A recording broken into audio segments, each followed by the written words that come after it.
Hey everyone, me Kevin here. Joe Biden and the Biden administration have just teased what is going to be in part one of Joe Biden's infrastructure package, and it is a lot of spending. Now, we've gone through a preview of this before in terms of how this entire potentially $4 trillion package could break down, but what I want to go through right now is just give you the bottom line points on some of the latest changes.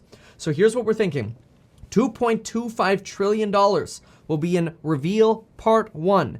That means potentially as much as $1.75 trillion will be in Reveal Part 2, which we might hear about in 2 to 3 weeks. Reveal Part 1 is slated to include $650 billion in infrastructure spending, $400 billion in elderly disabled spending, so elderly care and disabled individual spending.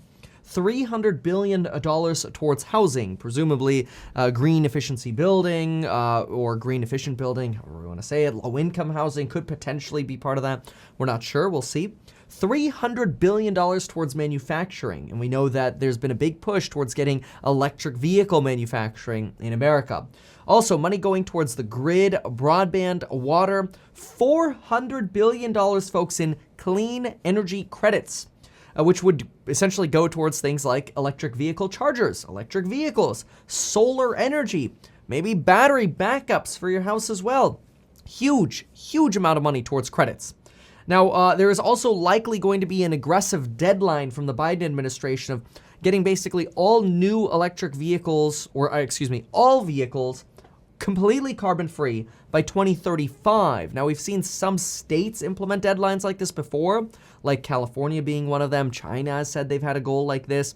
But really, this transition to electric vehicles is potentially going to take somewhere around, 30, 35 years from now. This could really be between now and 2050 endeavor. And that's because even in 2035, there's still going to be gas-powered vehicles on the road. They're not all going to vanish because, well, people have cars and they don't necessarily have to get rid of them, right?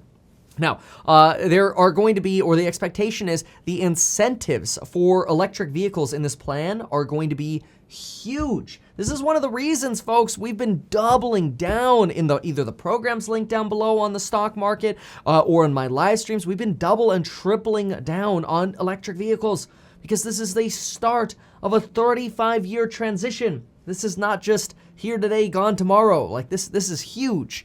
And so Biden is really seeking to push incentives to make this happen. He is also concerned about the risk of losing United States jobs to other countries by not moving fast enough on this. And he also wants the EPA to improve fuel efficiency standards, or the rate at which fuel efficiency increases throughout the country. Obama had proposed a 5% per year fuel efficiency bump, but that got replaced by looser regulations.